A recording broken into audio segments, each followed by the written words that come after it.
Ако во претходната тема разговаравме за масовно или национално незнаење, во оваа тема ќе разговараме за лаги, дезинформации и пропаганда. Со мене во студиото е Џабир Дерала од организацијата Цивил. Добро утро, добро дојдовте во студиото на Утрински. Добро утро, добро е да се биде тука. Ако порано зборувавме за борба за кликови, непрофесионализам во медиуми, може би суров капитализам, злоупотреба на интернетот, сега зборуваме за оркестрирана и организирана форма на дезинформација, на лажење, на доведување во јавноста во заблуда. И ова е тема која што ја разговараме со години, но сега некако стигнува во многу подиректни форми од меѓународните представници, од меѓународните тела. За ваквите случаи оркестрирани и организирани зборува и последната студија изработена од Генералниот секретаријат за надворешна политика на Европскиот парламент, каде се наведени директни партии, директни медиуми, па дури и имиња. Што кажува ова за доцнија или малку европските представници со вакво конкретизирање или конкретно нотирање на оние кои вршат оваа масовна дезинформација? Има два одговори на ова прашање, најмалку два се разбира. Едниот е дека и највисоките европски па и светски институции и организации, меѓународни и мултилатерални или билатерални или пак организации за човекови права, за медиуми и така натаму, постојано упатувале на проблемот со лажните вести, дезинформациите, на хибридните закани против демократијата. Меѓутоа, тоа секогаш било ставено во некои обланди, некои свилени дипломатски ракавици и тоа не допирало до јавноста. Едноставно, тоа е една ситуација во која меѓународниот дипломатски речник не дозволува толку директно откривање или разобличување на одредени појави и личности. Ова се разбира од друга страна, таквиот пристап им давал простор на деструктивните антизападните и антидемократските центри на моќта да дејствуваат буквално слободно и во земјите и во најдемократските земји и со злоупотреба на слободата на говорот. Токму со злоупотреба на слободата на говорот и на демократските институции успеваа да пенетрираат длабоко во општеството. И се разбира, тоа е неуспешен одговор, многу неуспешен одговор. А од друга страна, може да се каже подобро доцна отколку никогаш. Меѓутоа, во овој случај се чини дека е и малку предоцна. Во нашиот случај, како Северна Македонија, ние 4 години доцниме со конкретниот, директниот одговор против хибридните закани кон демократијата или против демократијата, а во Европа може да се каже и повеќе години. Европската Унија доцни и каска зад стратегиите и опомените кои доаѓаа од највисоки структури на НАТО, ако сакате. Дори една таква компатибилна сојузничка структура едноставно не успеа да им ги отвори очите на бриселските демократи, би рекол бюрократи, не демократи.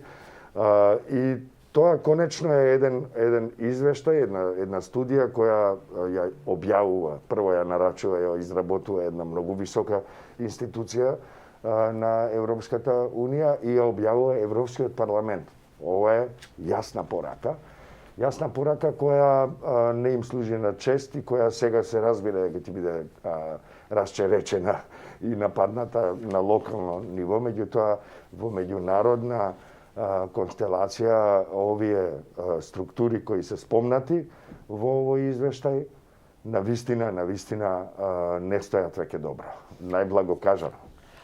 Во извештајот, поточно во оваа студија, се нотира дека за разлика од земјите во соседството, во Македонија кои имале прилично некоја стабилна линија на известување, во Македонија тоа не е случај и се нотираат два периода. Првиот за време на владењето на ВМРО-ДПМН од 2006 до 2017, каде што јасно наведено дека поголем дел од телевизиите биле под директно влијание на оваа партија, а вториот период е падот на ВМРО, поточно по доаѓањето на оваа власт, кога голем дел од телевизиите почнуваат да известуваат професионално, но сепак нотирани се телевизии и медиуми кои се конкретизирано е блиски до ВМРО ДПМН и малку помаргинализирано го вршат своето влијание, дали преку YouTube или преку социјалните мрежи. Зборувавме, колегата Чомовски исто така зборуваше со професорката Бачовска на темата која вели не изградивме систем на медиуми. Дали е до системот на медиуми кој очигледно не можеме да кажеме дека е сјаен, напротив, или сепак можеби дури со изграден систем не би можеле да се бориме против моќта на интернетот? Ова го прашувам бидејќи во истиот извештај, во истава студија е наведено како едни од центрите или формите на дезинформирање, на масовно доведување на јавноста во заблуда се токму ние популарно ги нарекуваме, младите популарно ги нарекуваат ботови на социјални мрежи, тоа се лажни профили или платени профили, како сакат. Дури и со изграден систем, можеме ли да се бориме со оваа форма? Прво и основно, многу е значаен чекорот што го презема Европскиот парламент и највисоките европски институции и како што рековме доцна, ако не и предоцна. Меѓутоа може исто така да се спомене и тоа дека оваа студија на што ја објавува Европскиот парламент не е ни оддалеку нешто ново, тоа го знаеме сите. На некој начин може да се каже дека е до некаде неправедно позиционирањето на експертите и граѓанските организации кои се борат против хибридните закани во општествата, нека е тоа и нашето или било кое друго општество во Европа или на Западен Балкан, кои со години наназад, еве случајот на Цивил, повеќе од една деценија говориме за ова. Меѓутоа јавноста некако не сакаше да го прифати тоа. Ги затвараше очите пред реалност. Како да го Требаше свеќа да за дојде некој нормално од Европа да дојде да ни го каже тоа, за да може сега конечно нашите извештаи, кои се и во повеќе детали, можам да кажам, и во многу по остри форми се презентирани години наназад, едноставно добија потврда. Значи и сега би требало јавноста, пред се медиумите, барем оној прогресивен дел од медиумите, како што е овој овде, каде што се наоѓам јас, треба да се врати назад и да направи еден историјатор, постојано да води една битка. Таму е одговорот. Ние имавме капацитет да му одговориме на овој напад на демократијата и по падот на режимот на Груевски. Да не зборуваме за тоа време, нивно го знаеме, добро го елабориравме, уште го елаборираме. Меѓутоа, овој период од околу 4 години, по падот на режимот, ние имавме капацитет и градевме материјал. Го направивме материјалот. Голем дел од изразите во овие студии, податоци се всушност од нашите извештаи. Дури два пати е спомнат Цивил во фуснотите, односно како извор, како релевантна точка на информирање. Сега, тука кога ќе го видите овој конгломерат од стабилни, искусни, сериозни, релевантни организации, експерти, групи на експерти и така натаму, јас мислам дека имаме добар капацитет, добра појдовна точка. Ни требаше потврда една од сериозна меѓународна политичка структура, за да можеме сега да добиеме една ситуација во која можеме жестоко да одговориме. Има еден проблем. Како?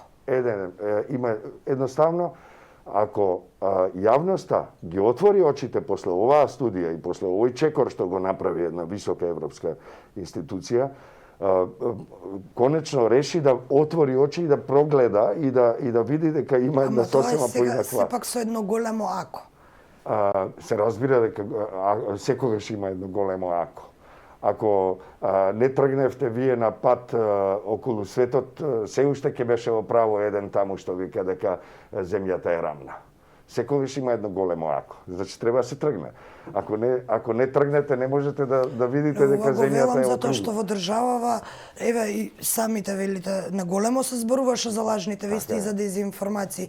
Прашувам дали мислите дека студија од Европската унија би можела да има поголем ефект од колку нашето зборување овде со години назад. Студијата на Европската унија, објавувањето, пазете, студијата, пак ќе кажам, е само еден дел од тоа што ние сме го пишувале со години.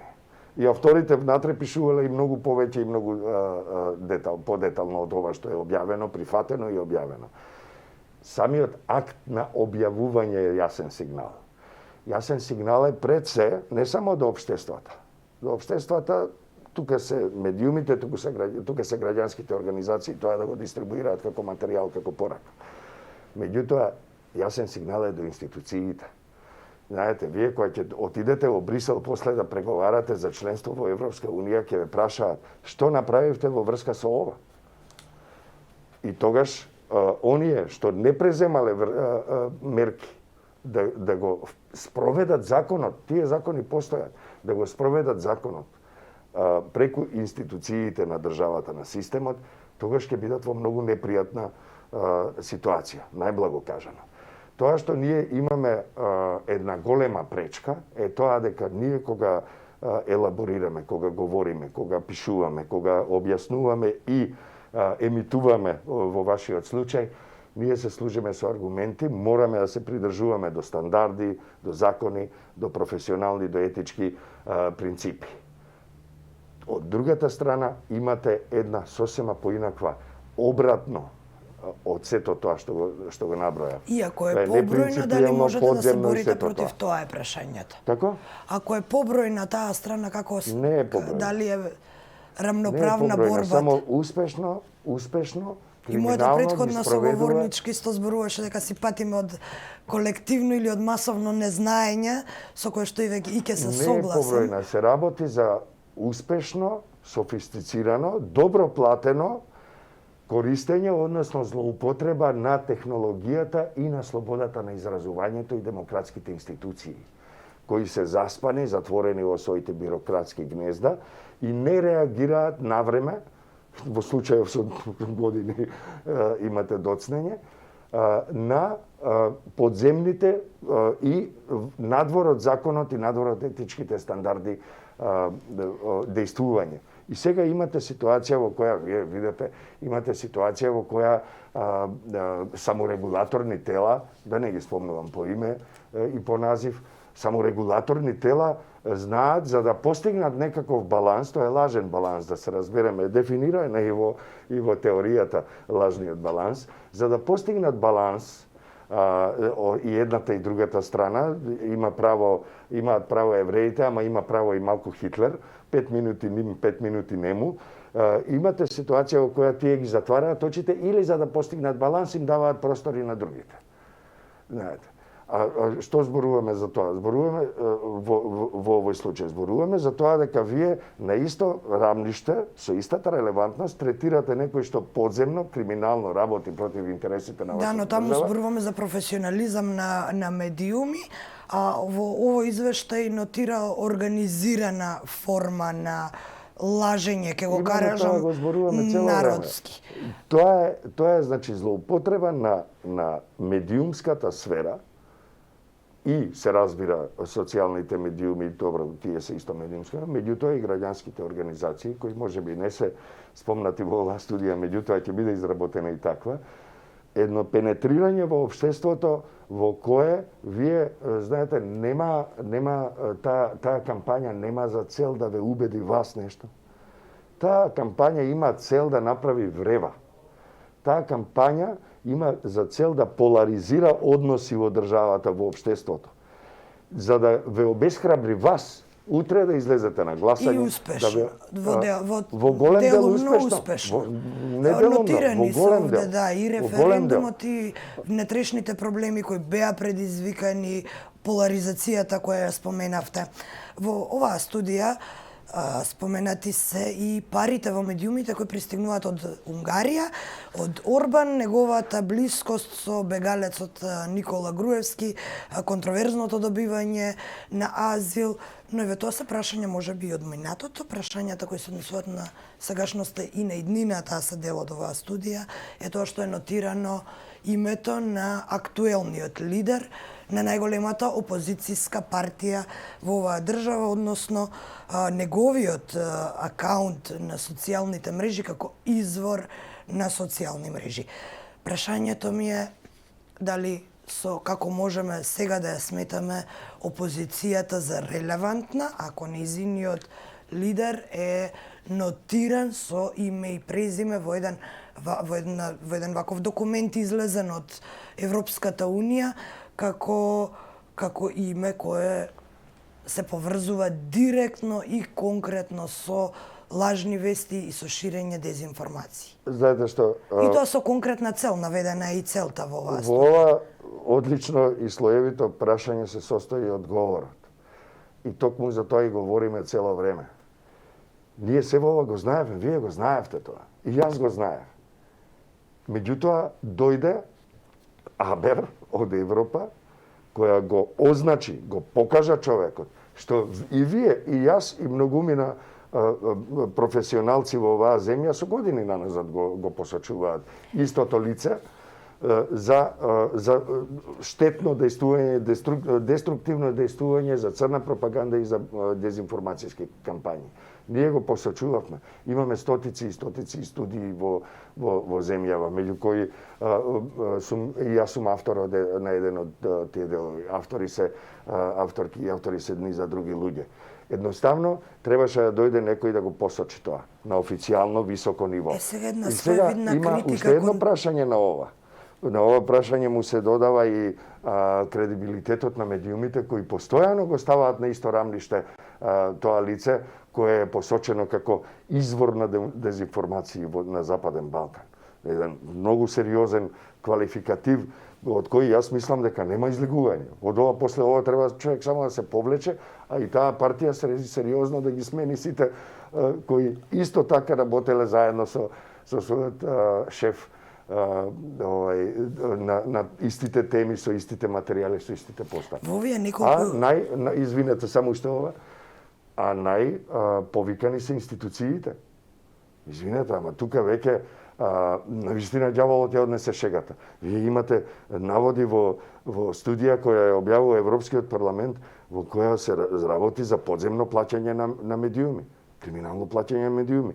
Имате ситуација во која лидер на огромна партија се посочува како извор на дезинформација. Сето тоа има законски и безбедносни импликации. И велите дека институциите не си ја вршат работата во моментов, затоа што ништо не институциите и медиумите. прашање. И граѓанските организации, очигледно, недоволно. Во овие неколку страници посветени на Северна Македонија, како што споменав, наведени се и причините за и целта што се обиделе да постигнат и овие лица, и овие организации, и овие медиуми со пропагандата, но она што јас го забележав, она што мене ми е интересно, вака срочен документ на некои 5-6 страници, конкретно за причините. Споменате референдумот, споменати се внатрешните прашања, споменати се обидите да се направи проблем со нашите соседи, конкретно со Бугарија и со Грција, но она што неколку пати го повторија во документов е тоа дека дел од пропагандата е наменета на антизападна кампања.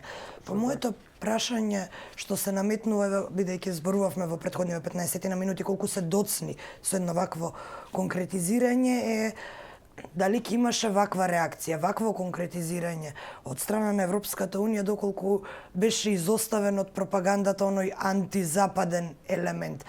Ќе обрнеа ли внимание толку доколку овој ефект беше само внатрешен, ќе кажам. Или ги чепнавме и антизападната кампања и мисла, па се почувствува можеби своевидно и загрозени. Апсолутно добро прашање. Мислам дека тоа треба да се достави. Вака како што го поставивте, треба да се транскрибира, преведе всушност може и на македонски признате нашиот јазик во Европската Унија, да се испрати во Брисел и да се бара одговор од тие представници таму. По моje, ако ме прашате мене, моje лично мислење е дека не. Немаше да има ваква реакција, вакво покренување на механизми политичко-дипломатски на толку високо европско ниво, ако тоа беше внатрешен конфликт кој се однесува само на нашето општество и на нашата држава или на нашите општества на западниот Балкан. За жал, сепак тоа е ситуација која гледаме и низ историјата, но за среќа, бидејќи се засегнати европските, односно западноевропските интереси од една многу сериозна операција, долгогодишна операција, војна би рекол, хибридна војна, која води Русија, односно Путиновата администрација, Путиновата власт во Русија. Преку Орбан и преку други преку балкански политичари, преку италијански политичари, да се разбереме, преку бугарски политичари, ги знаеме и кои се, сме ги спомнале, сме ги напишале, преку словенечкиот Јанша, кој е претходно и осудено лице во 2 наврати и сето тоа. Знаете, преку низа други, во Франција имате, во Велика Британија имате структури кои ги застапуваат токму овие кампањи, црни кампањи, пропагандни действија кои вклучуваат лажни вести, дезинформации и говор на омразата, со цел да ги дестабилизираат општествата, не за да убедат некого во нешто, тоа да го повторам би сакал. Имате ситуација во која сега имаме ние шанса со ова отворање, кое е соодветно и на НАТО стратегијата, да се разбереме. НАТО стратегијата донесе 10 годишна и повеќе годишна стратегија за борба против хибридните закани. И тука гледаме едно приближување на европските структури со стратегијата на НАТО. Не е само воена, туку и политичка алијанса. И тука треба да видиме дека веќе имаме силни сојузници, дека веќе имаме меѓународна потврда, сега треба да продолжиме со уште пожестоко темпо и конечно да ги отвориме сите карти и да работиме на подобрување на општеството, односно санирање на тешките последици. Јас се надевам дека не се ненадоместливи. Да, но за тоа треба сите ние да се посветиме, и граѓанските организации, медиумите, но и најважното образовниот систем. Апсолутно. Да го заокружиме овој разговор, Џабир, во фокусот на Цивил се освен борбата со дезинформации и човековите права, на што работи Цивил во моментов? Во моментов тече повеќедневен фестивал на слободата, кој се состои пред се во настани онлайн и физички комбинирано, нели со максимално почитување на мерките за заштита. Веќе имавме неколку дебати, панел дискусии, една конференција за изборните реформи. Имавме една фантастична панел дискусија во Штип со сите 5 кандидати за градоначалник и се разбира подготвуваме екипа, веќе имавме и пар тренинзи, екипа за наблюдување и во Штип и во Пласница на изборите за градоначалник. Битни се овие избори, бидејќи е на некој начин демократска вежба, подготовка за гревање за тоа што ќе се случи во 2021 година на локалните избори. Што значи, очекувате опозицијата и тогаш да бойкотира? Па, како им тргнало, они ќе треба многу сериозно да се занимаваат, но за тоа треба јавноста да им каже да го направи тоа и институциите треба да се занимаваат со тоа какви лидери имаат. Бидејќи не е само лидерот, спомнате лидерот, меѓутоа тој работи во спрега со цели сериозни, богати структури, со замрзнат имот, имаат прескапи кампањи, не знам како тоа го плаќаат. И тоа треба институциите. И тоа треба да се разјасни. Знаете што, за нашата држава и за нашето општество е важно да имаме опозиција. Многу важно. Ама не било како, нам ни треба демократска опозиција, не ни требаат, знаете, структури кои не сакам да квалификувам сега со идеолошки предзнаци, меѓутоа кои припаѓаат на едно мрачно минато европско и светско. И не смееме така да си играме со иднината на нашите деца кога имаме таква опозиција. Значи опозиција да, меѓутоа треба таа да биде демократска и законита. А ако не е законита таа опозиција, тогаш и можеме само да страдаме како општество и како држава. Така, опозицијата е секако нужна за Имено. да можеме да се наречеме демократија, но внатре во партиите потребна е демократизација. Тоа го видовме во изминатиот период, па еве конкретно за ВМРО ДПМН и нивни представници од градовите ги искритикуваа зошто не учествуваат на изборите. Џабир Дерала, Цивил, благодарам за денешното гостување во утрински брифинг. Секако се гледаме повторно во некој од наредните емисии. Благодарам многу за поканата. Така, во фокусот денеска на денешниот утрински брифинг неколку рубрики одвоени за борбата против лажни вести, за борбата со дезинформациите, за она што го нотираат европските представници, но секако и за она што ни се случува дома, а тоа е како што слушнавте и од претходната соговорничка, борбата против незнаењето, учењето и грижата за нашите вредности, како што е мајчиниот јазик.